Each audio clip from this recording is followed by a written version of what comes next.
I've been trying to get Zach to sing a little intro song, but I don't know if he's going to do it for us. I don't think we want to hear that. Everyone will leave.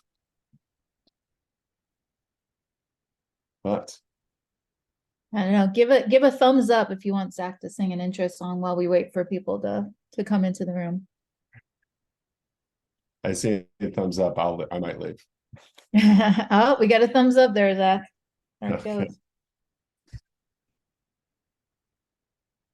All right. Well, we still have some people shuffling in. Oh, a second thumbs up. I appreciate the confidence. Maybe at a conference when they have a karaoke, you can hear me. But All right. Well, we'll keep that in mind. So let's get started. I know there are a few people still coming in, but I did want to thank all of you for coming. Welcome to Gray Associates Higher Education Demand Trends webinar. Our presenter today will be Zach Haas, Gray's Chief Product Officer and Academic Program Evaluation Expert. A few housekeeping items to get started with. At the bottom of your Zoom screen, there is a place labeled Q&A. Please feel free to add your questions there. We will get to as many as we can during the session, and we can follow up with you later if we run out of time for your question. Also, have you been wondering about launching a particular new program, such as cybersecurity or something else that you're thinking about? And you want to see what the potential job market, you want to see what the demand is for your students? At the end of the presentation, we will give you the opportunity to review programs in real time with PES and Gray's Director of Customer Success. So if you'd like to take advantage of that, put your program request into the Q&A at any time during the presentation. You will receive a link to the webinar recording and presentation slides after this session. Please look for it in your email tomorrow or Monday. And now, without further ado, I will turn things over to Zach. great. Thank you, Marianne. Welcome, everyone. Thank you for joining me today, especially around this time. I'm sure it's very busy on campus and there's a lot going on. So I appreciate you spending some time with me today. We're going to go through the results for July and again, look at a lot of different data around student demand, employer demand, and really dig into a program of the month. For those of you who are not familiar, Gray solely focused in higher ed, and what we think of what we've developed is a complete program evaluation system that is an inclusive, data-informed process that looks at four main categories: mission, academics, margins, and markets. And for today, we'll obviously be spending most of the time on markets. However, I will touch on some of the margin aspects of it when we look at the program of the month. So we'll start out with student demand. We'll look at the different indicators that we look at from a student demand perspective. We'll then jump to employment, what's going on with current indicators in the employment market. We'll touch on the program of the month and then come together and sum up this month's results. When we look at student demand, we look at it from a past, present, and future view of the student life cycle.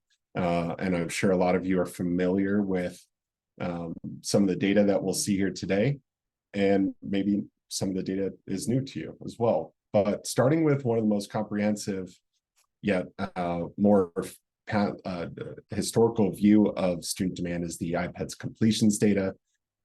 A more current view is actually looking at enrollment data, and then hopefully what we're looking at is future trends and demand for student interest in programs is Google search.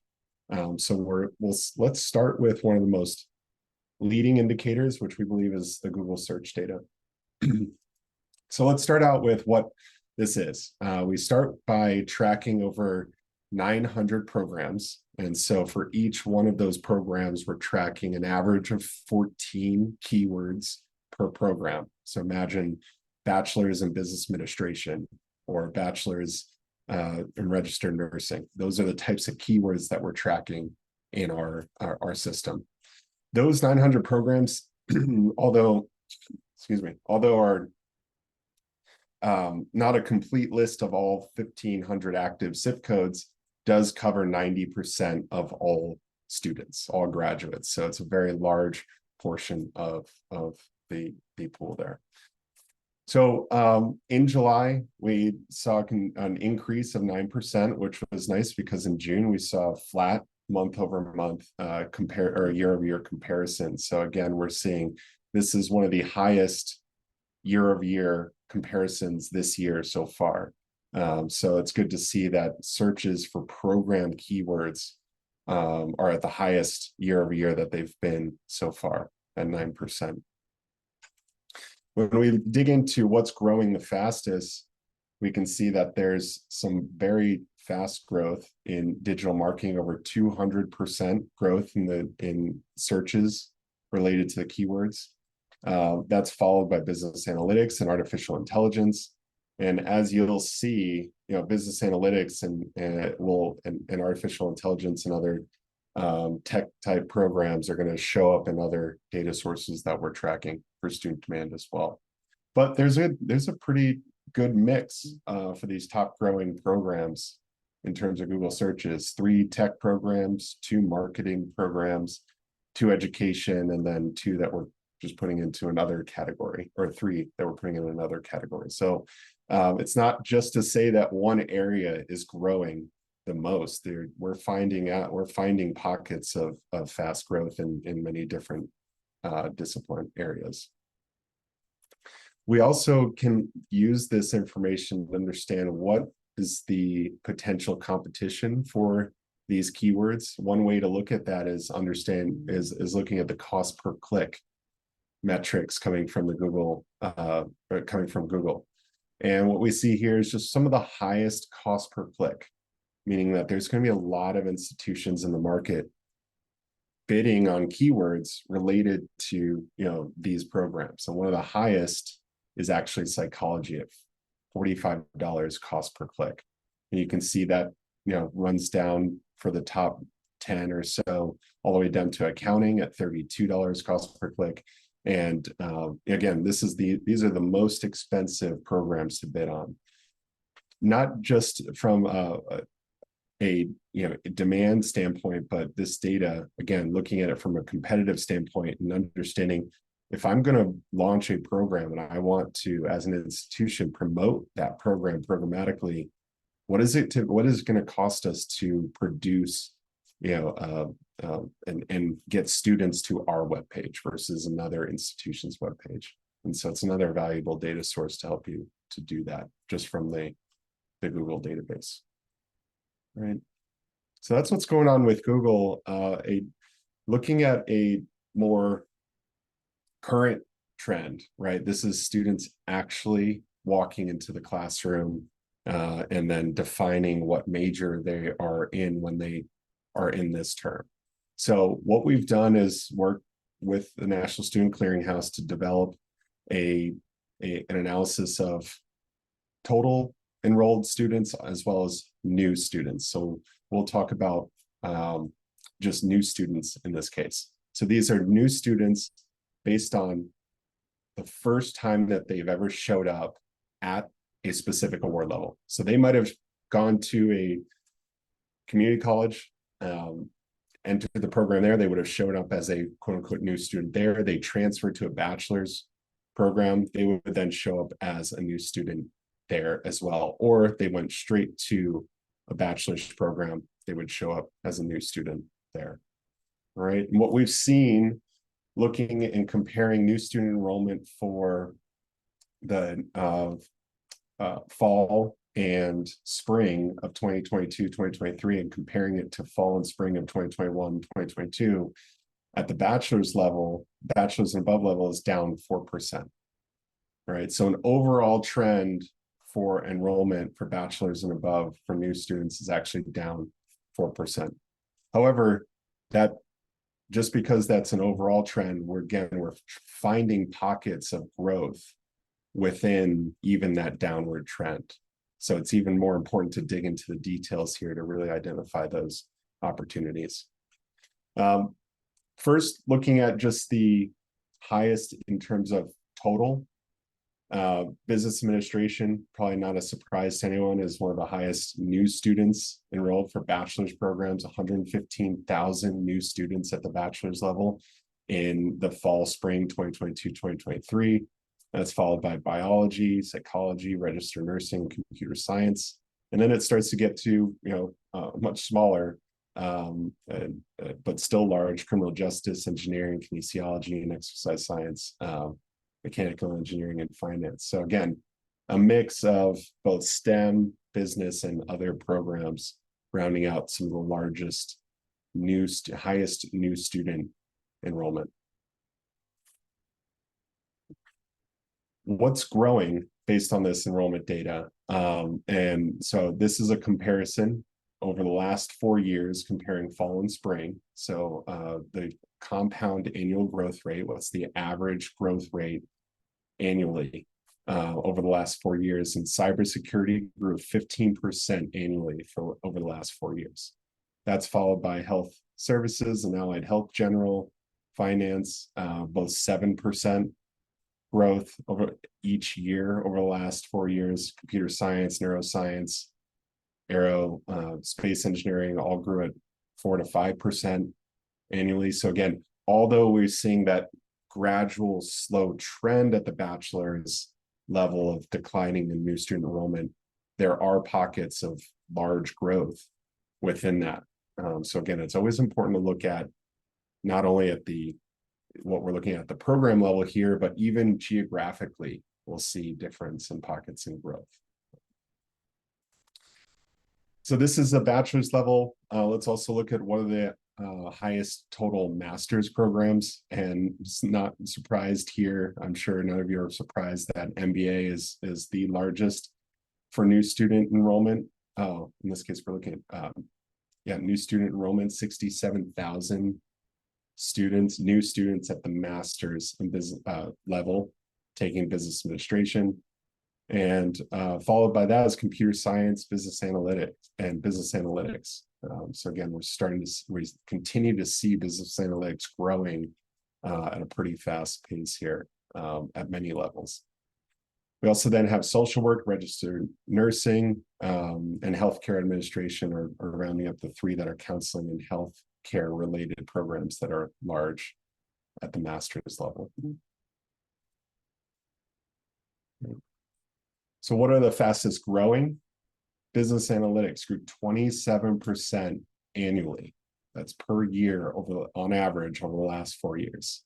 So what was once a small program 4 years ago is gaining a lot of speed. If we go back here, it's now one of the largest in the master's level. And it is also, it grew 27% a year. In this case, it's a little bit different of a story. Majority of these programs, 8 of the 10, are all STEM related, computer science, engineering related programs. So at the master's level is a little bit different of a story of where the growth is happening. But you still see mental health counseling and applied behavioral analysis in the top 10 fastest growing as well. So again, the key here is, there's an overall trend of decline in new student enrollment, but there's a lot of opportunity within that area to identify opportunities. And again, that's why we believe it's so important to have a complete program evaluation system, so you can identify where these changes are happening within your program portfolio, and you can make more informed decisions around where you need to be careful about resources and where you might want to invest more resources, and just so you have a full picture of what's going on. So another look at demand is looking at the Coursera data. So this is all-time enrollment in the courses in Coursera. So it's kind of a mix. I think about it as a mix between the Google search and enrollment. However, these people actually enrolled in these courses, right? So the one thing that we don't know is, did they actually complete the course, right? And I don't know how many of you have enrolled in a course on Coursera and didn't get to full completion. Probably got still a lot of value out of it, but I know I've done that a couple of times myself. So it's just keep that in mind. With all these data sources, they're going to have their strengths and they're also going to have their frailties. That is also a big reason why we look at many different data sources, not just one, when we're looking and trying to identify opportunities. So the highest enrolled in course categories, so these are course category level, as of July 2023 is actually now data analysis, which prior to this, personal development was the highest category. So this is a recent shift in the enrollment data from Coursera, where data analysis is now is now the top category. And then you can see some of the other ones here, a mix between data and tech, and then there's even music and art, still psychology, and learning English. I'm sure a lot of non-US students are taking learning English. So again, just a very good current indicator of what students are out there thinking about and actually enrolling in Coursera. So that's total. What about growth, right? And it's not surprising to see data analysis at the top here, because it wasn't the largest category in the months prior to this, and now has overcome the top spot. And that grew year over year, almost 3.6 million new enrolled students in courses related to this in this category. And then beyond that, we have leadership and management, software development, business essentials all around, and personal development still large and growing, but not nearly at the pace as data analysis courses. So again, you start to bring all those together. I'm sure you saw some trends across those, but as we'll see in the program of the month, the power comes when you can bring them all together in one place and really see what's changing across all of the indicators. Before we get to the program of the month, we'll talk about the employment and job market. So the U.S. job postings, they continue to be steady in 2023. That's the light blue bar here. And what we're starting to see is actually we're starting to now meet the norm of I think outside of what we saw in the beginning of 2022, where there was still a lot of job postings being posted, most likely still filling in from the declines, just the push after COVID, right? So not surprising here, we're seeing about a 22% decline in new job postings in July relative to last year. But as you can see, that trend from last year, we're getting back to, I think we're now in the norm of what we're going to see on a job posting monthly volume percentage. Right. So what are the top occupations being posted? This is the July, again, looking at bachelor's and master's related occupations. So they listed either bachelor's or master's in the job posting. The top occupations, general and operations managers, registered nurses, which is actually surprising for me. Last year, registered nurses was always the top. So it's a little bit, it's kind of switching a little bit here back to general and operations managers. Then we have computer user support specialists, teachers, human resource specialists, marketing managers. Good to see that marketing managers is also one of the top, especially when we're seeing it from the student demand side as one of the most in demand areas. Management analysts, so that's bringing in your data analysts. So if you start to now think across all of these from the student demand side and the employment side, where do they line up, right? And if students are really starting to be interested in taking data analysis, what are the jobs related to that? A management analyst would definitely be a job that would require that, even marketing managers, absolutely. The highest growing job postings by occupation. This was the similar last month. Payroll and timekeeping clerks grew a lot this year relative to last year. We have tax preparers, diagnostic medical sonographers, teacher assistants. So even when you see that large decline year over year, there's again pockets of areas that are growing, even though there's a lower base of just total jobs being posted. So again, always looking at the details behind the overall trends is going to be important to get insight. We can look at what skills these employers are posting. So the top skills that are being posted: Microsoft Office, project management, accounting are the top three. We even look at here's analytics, diversity and inclusion, and billing. As we saw in the previous one, billing was one of the top occupations that are growing. It's also a skill that's being listed many times that lines up.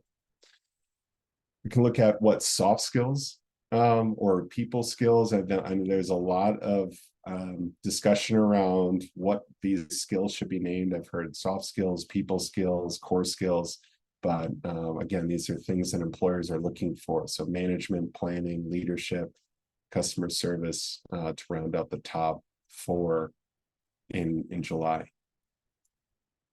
So when you start to look at this employment data and compare it to what students are looking for, as well as what are the outcome potential for those programs, there's some things that you should consider. And one thing that we've understood and realized working with this data for the last decade plus is that it's a very messy relationship from programs to occupations. And in many cases, graduates don't care what they're being trained for. They'll go into whatever occupation they want to after or get, if that's the case. And so when we studied the relationship and the crosswalk that's provided by the government, we realized that less than 78% of programs place less than 20% of graduates in jobs for which they're directly prepared for. So it's looking at this data can help you identify, even if they're in a program like creative writing, what are the jobs that they're going to are out there today? What skills they're looking for? And can you create some combination of creative writing and what employers are looking for to create a program that hopefully helps the student become a more employable graduate and enter the workforce? So here's an example I'm going to walk through is creative writing. And based on the government crosswalk, it shows you 4 occupations that creative writers can go into: editors, English language and literature, post-secondary teachers, and writers and authors. Well, I can imagine that creative writers go into some of these, absolutely, but I am almost guaranteeing you that they do a lot more than that. And there's 2 ways we've actually realized this. One is we looked at the American Community Survey, which basically is the long form of the census, which basically tells us from a particular field of degree, like creative writing, what do graduates go in, what do they actually eventually become? And the top occupation based on the American Community Survey data is actually marketing managers, followed by public relations specialists, market research analysts, and market specialists, public relations and fundraising managers, even web developers. And then you start to get into the technical writers and editors, right? So if you were just looking at the occupations directly related based on what the government says, you might be missing a big portion of the opportunity of those graduates and might be looking at the employment data in a different lens than might be helpful for your students. So again, understanding the outcomes from the graduate perspective, we believe is becoming even more important so that you can create the best program and ultimately create a student that can enter the workforce and have a lot of opportunity. We also started to analyze profile data. And so here's an example of a creative writing graduate's career path, starting from their first job as a special events co-chair They then went to a teacher, they did some copywriting, staff writer, then they switched their careers into marketing manager, editor, senior content strategist, and senior and content growth. So some of these jobs weren't even listed again in what the government is saying that creative writers can do. So again, here's a good example of a potential career path for a creative writing graduate. Here's another one, starting at training advisor, working their way to account manager, business development manager, and even a senior trainer. And all this had to do with training and now into information technology companies. So again, you want to not just look at what they're being trained for, but what the opportunity is outside of that. And when we look at the top occupations from the profile data for what was the first job or occupation that bachelor's graduates from creative writing programs had when they entered the workforce, writers and authors was number one, which makes sense. The next one was actually chief executives. So I'm sure many people actually started their own business, and whatever that was, maybe it is writing and content creation. But then we also again see marketing managers, marketing research analysts, marketing specialists, advertising and promotion, general operations managers. So again, lots of different jobs that these creative writers graduates can actually do, and therefore you might want to look at the employment data for that, so that you can then adjust curriculum to meet the potential needs of the employers of your graduates, of your creative writer graduates. So very interesting work when you really look at the outcomes from the graduate perspective, not from what they're being quote unquote directly prepared to do. So let's jump into the program of the month. And again, what I'm going to show you is how you bring all of these pieces together, the student demand and employment, but also another very important piece of the puzzle, which is competition. Who else has programs, and who else are students deciding on between your program and their program? And then I'll talk about degree fit, but it's really just making sure that you're offering the program at the right degree level. As you saw, we talked about 6 or so data sources already. And when you start to look at one individual data source at a time, it can start to get overwhelming, right? So one thing that we've done is created a way to summarize those metrics into a composite score, so that you have a place to say, where do I even start when I'm looking for program opportunities? Or how does my program A compare to program B that's in my current program portfolio, compare from a market perspective? And so we can look at overall score, and I'll walk through what these scores actually mean and when we get to the scorecard. But here are the programs, and one of the programs that we're going to look at, here's the overall score. Again, gives you a way to look at, from a high level, what's the composite market attractiveness of these programs based on over a dozen different metrics. We look at student demand, competition, employment, and again, degree fit. The program that we're going to be looking at today is healthcare administration at the bachelor's level. So jumping back to student demand, we have Google search, international, one that we didn't talk about, international page views, new student enrollment, and completions data. So again, past, present, future view of the student. One thing that you can always do, and what we see often, is that, I have the value. I know how many graduates there were nationally or in my market in bachelor's in healthcare. Well, if that number is 16,000, is that a lot or a little? It's, without the context, it'd be very hard to know how that, what does that actually mean? So one thing that we find is helpful is getting that context. So using a percentile. And what we say is, how does this 16,895 compare to all the other programs on this list? And we say that 16,895 puts this program in the top 2% based on bachelor's completions out of the 1,500 active zip codes, program codes. All right. So again, student demand, when you put all these together, you can then start to see, well, do all of these sources agree with one another? Well, yeah, they're all that's saying that healthcare administration is in the top 5% in all of the student demand indicators.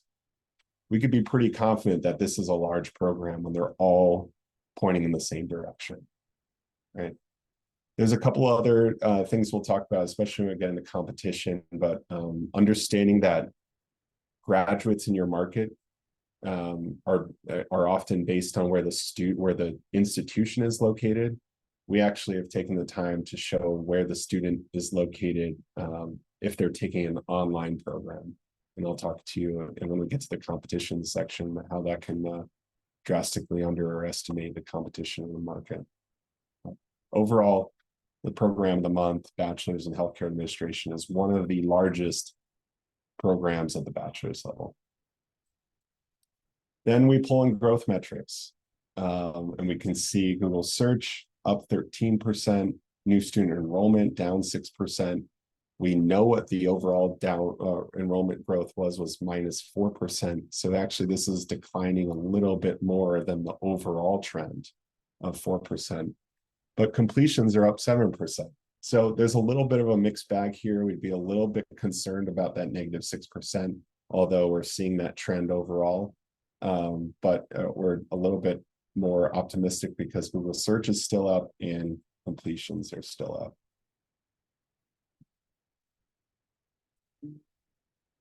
Then we can look at the employment data for this. And in this case, there's a few different a few different sources, as we mentioned, the job postings data, but we also look at the Bureau of Labor Statistics.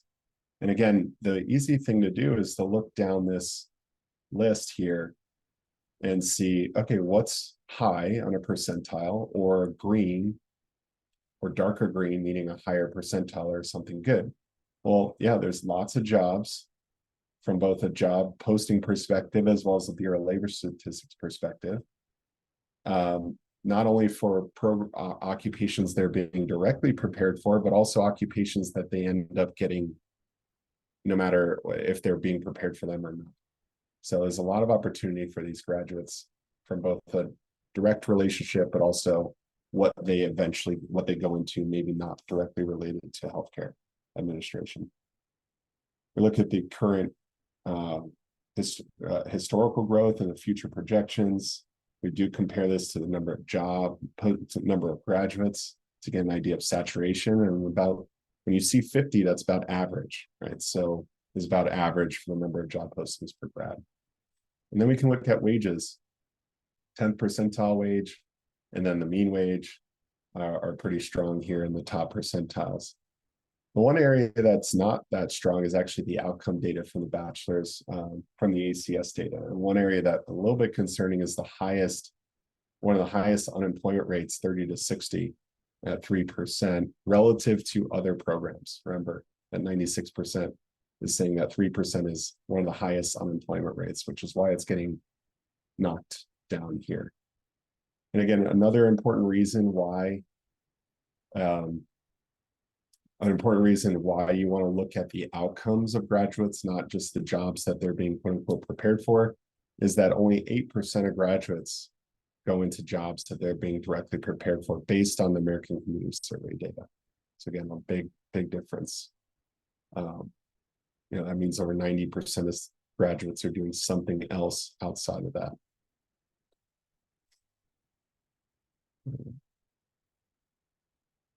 Here it is. All right, so looking at the jobs that based on the job postings data, what job titles are most in demand related to healthcare administration. General manager, case manager, store manager, lots of manager titles, operations manager. So those are the top job titles. And then here are the skills that are listed for the occupations related to this. Microsoft Office, we got project management, performance management, but don't see that too often. So for an administration job where there's a lot of managerial positions, performance management makes sense, but don't see that one too often.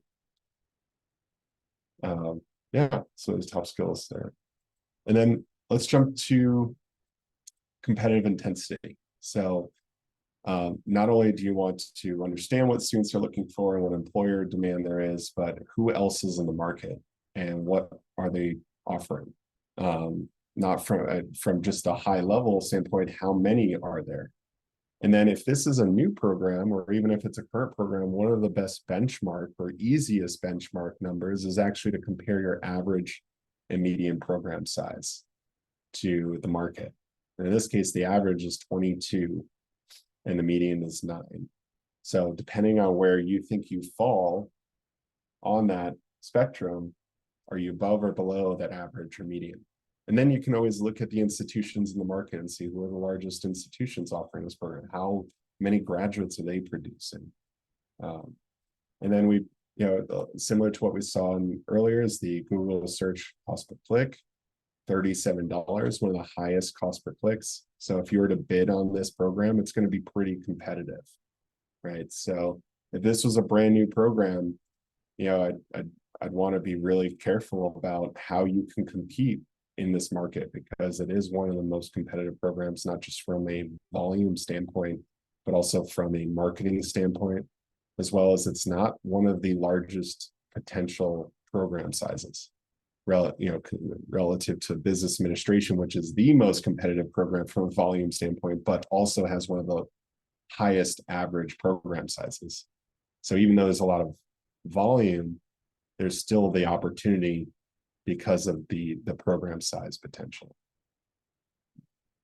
And this program is offered online. About 38% of the institutions that offer a bachelor's in healthcare administration have an online offering, and 53% of the completions come from those programs. So it is heavily online.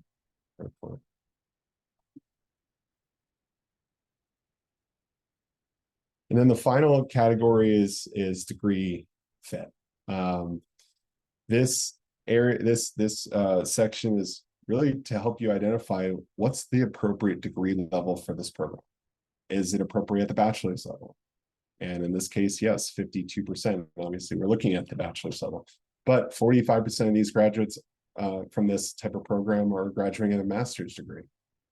So if you offer a bachelor's in healthcare administration, could you realize some of those resources to offer a master's program as well? So hopefully, that might make it easier for you to launch a program because you already have the resources and it's viable at that level as well. So again, just making sure you're offering it at the appropriate level.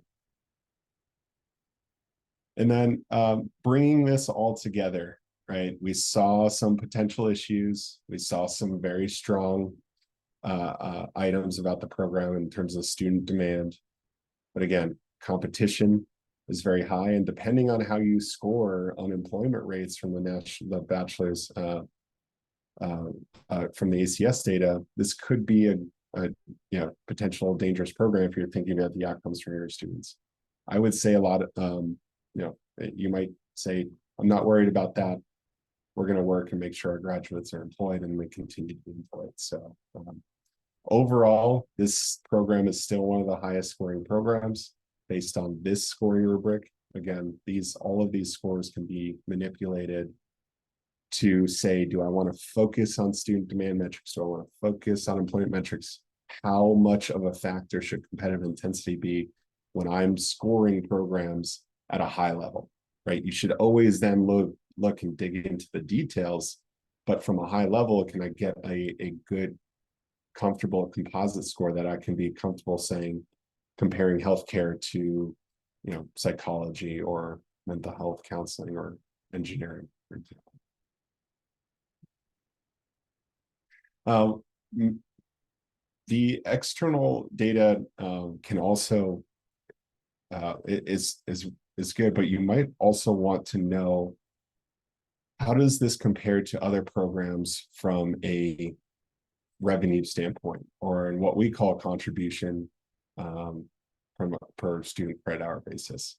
And so there are ways that you can get this information. For example, we have a benchmarking consortium where we look at the contribution margins, both from tuition revenues, subtracting out instructional costs, to get an idea of what's the average cost and revenue associated with offering a healthcare administration program. How does that compare to offering a computer science program or offering an accounting program?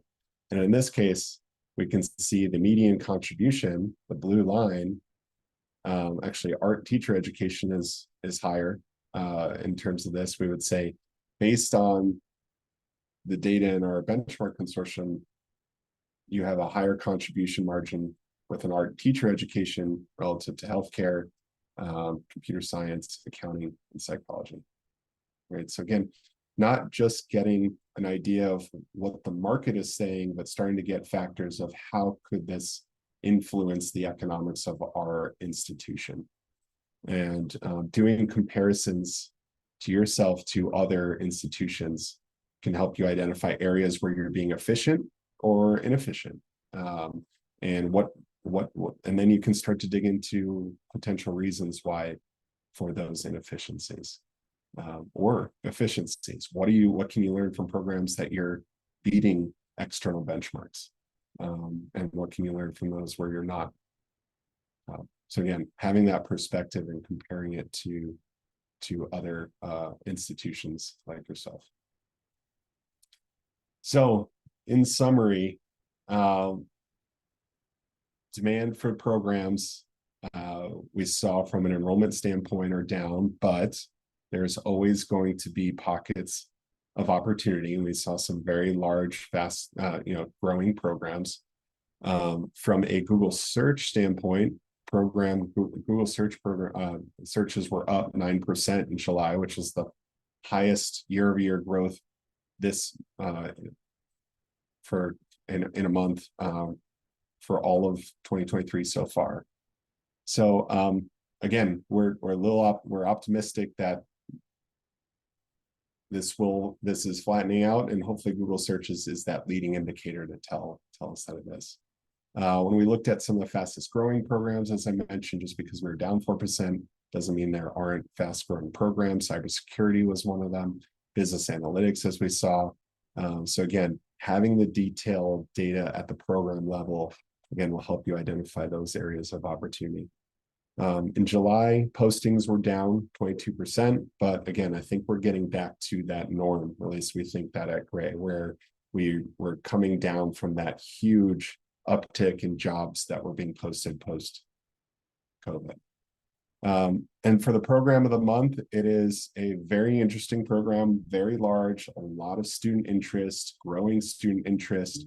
The employment opportunities were there. There were some indicators that were a little bit of concern, those outcomes in terms of unemployment rate, but other than that, they were very strong. And again, very competitive program from a volume standpoint, from a marketing standpoint. So can you realize that student demand opportunity in such a high competitive market? And that's really up for you, for your institution to decide. But again, having that data is going to be critically important. So one last thing before we get, a couple last things before we get to 1L and jumping in live into the system, answering some questions about some programs. Next, we have our next demand trends webcasts next month on Thursday, September 28th at 2 p.m. Eastern. So I hope you all join us for that to see the results for August. And then in November, we're starting an accelerator series where we are working with some of our thought leadership partners from you can see here listed here. And so there'll be an exclusive webcast where you'll be able to hear from some of these other thought leaders about how do you accelerate growth. So we're really excited about this. If you have any questions, feel free to reach out to us and make sure you have all the information to join this series, but we're very excited about it. And then if you aren't already subscribed to Grow, you can absolutely do that. We have the information here, but we'll also provide this after the call. But this is our podcast where you can hear straight from our CEO, Bob Atkins, as he talks to other thought leaders in education around what are some great techniques and best practices for growing enrollment in higher education. All right. So with that, Lionel, do you want to? Yes, sir. Share my screen as soon as you stop sharing yours. I think we have one or two programs. I know one of them we have a direct zip code for, and then another one, I'm not sure exactly what the zip code would be for the program. So I'm going to go ahead and start with the one I know we have here, which is 521001. And this would be related to that MS in human resources, I think it was, that was requested. So really quickly, I have this scorecard populated at the national market for master's and grad certificates. And we're going to let the color coding kind of guide us here until we are ready to start diving into the individual metrics. So what are the colors telling me? The colors are telling me that compared to all other programs in the national market, human resources and management general is doing relatively well, right? With a total score of 28, this is putting it at the 97th percentile. What's driving this total performance? Well, we can see student demand in the dark green is a 99th percentile. So a lot of good things coming from student demand, and we're seeing some green underemployment. So some great things coming from employment as well. Where the questions might lie here are going to be under competitive intensity, where we're seeing this 0 percentile, which is an indicator that this could be a very competitive zip code in the national market. What's strong in student demand? Really quickly, I'm going to see all of the size categories are very large. In this case, we're seeing some dark green and green coloring for all things like Google search volumes, completion volumes, enrollment, international page views. Where there seems to be some question here is going to be under the growth, where we're seeing a drastic decrease in just Google search volumes year over year.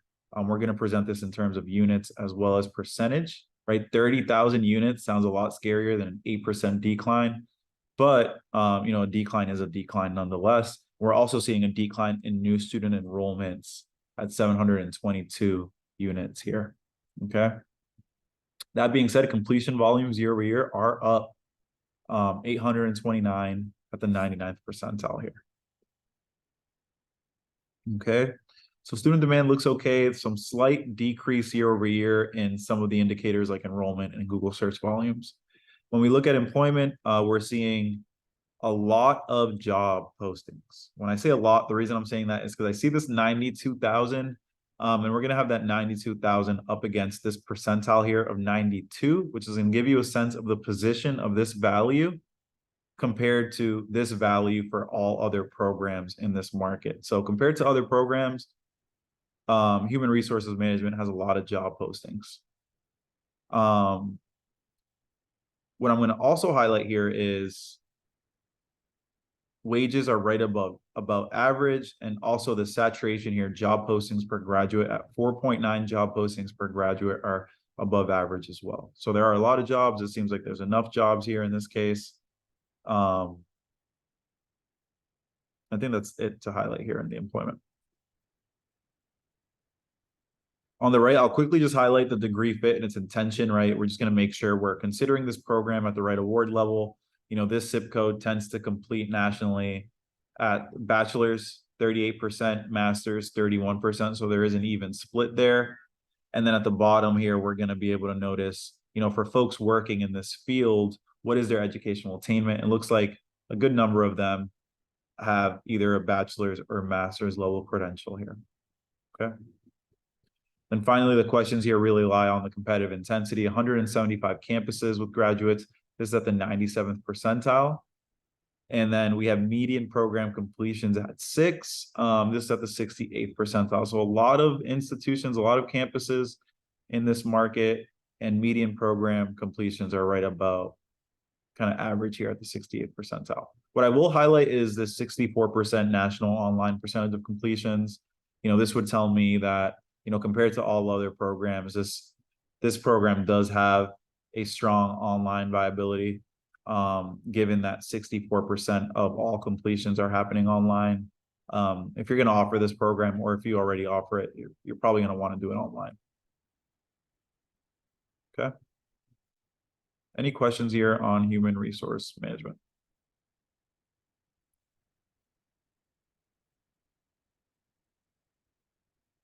I'm just going to quickly look at the Q&A. Can we look at MS and human resources? We just did that.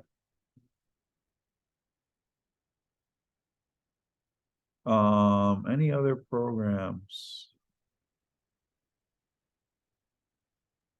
We could take a quick look at 520213 organizational leadership. Yeah, what was the actual name of that program that we were trying to get from this?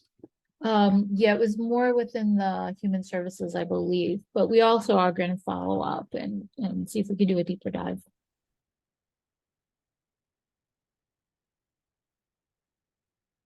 I think the question there, are there any costs associated with this? I think the answer to that is no. We're happy to kind of just connect and show you how the system could work for you, and use this example for that there, since we can't find the exact zip code. We're more than happy to kind of try and see what we can find, or maybe suggest a zip code that might be best to look for. So here we're looking at organizational leadership. I'm not sure if it's exactly going to match the intention of the program. I think we were trying to find something for human services, leadership development.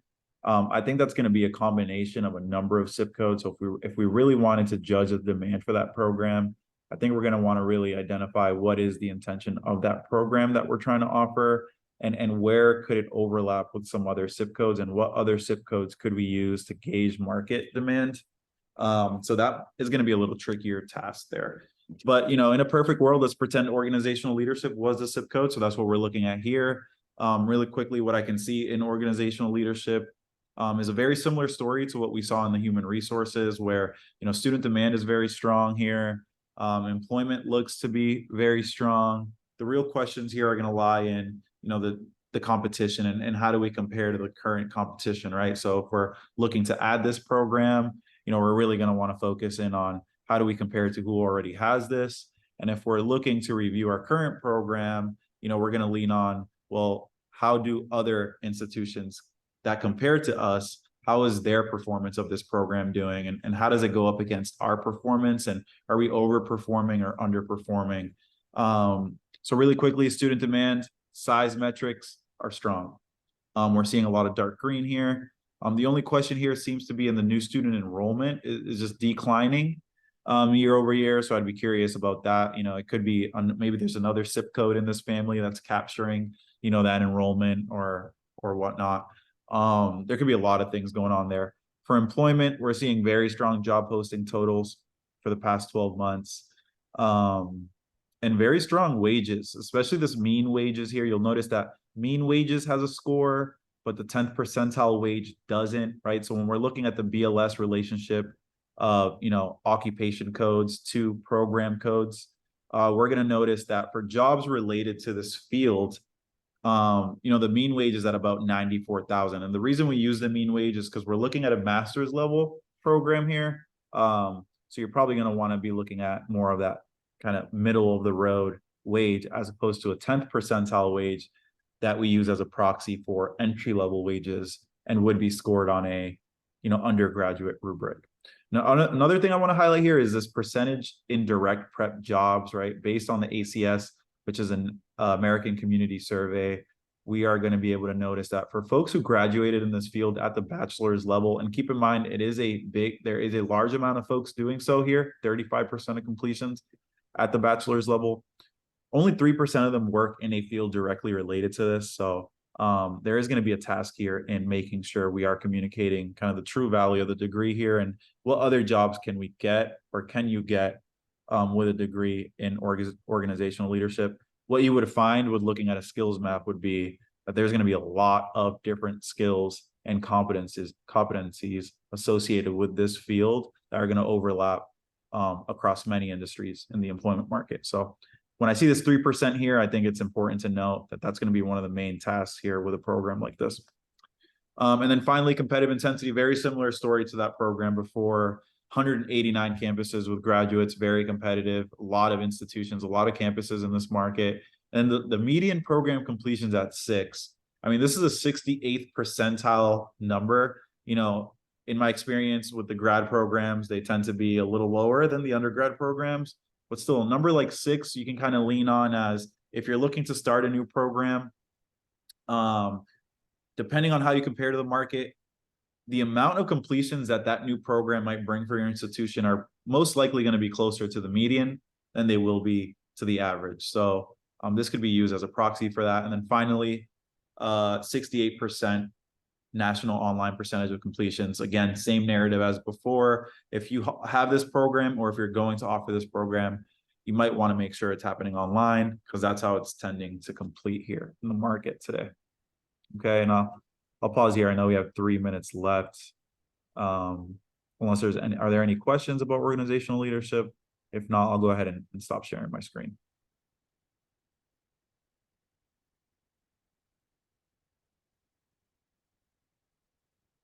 Great. Looks like we don't have any more questions. I would like to thank you all again for joining us, and remind you to please sign up for next month's webinars. If you have any questions, please reach out to any of us on this call, or send an email out to info@grayassociates, GRAY associates.com. Thank you so much. Thank you, everyone. Take care.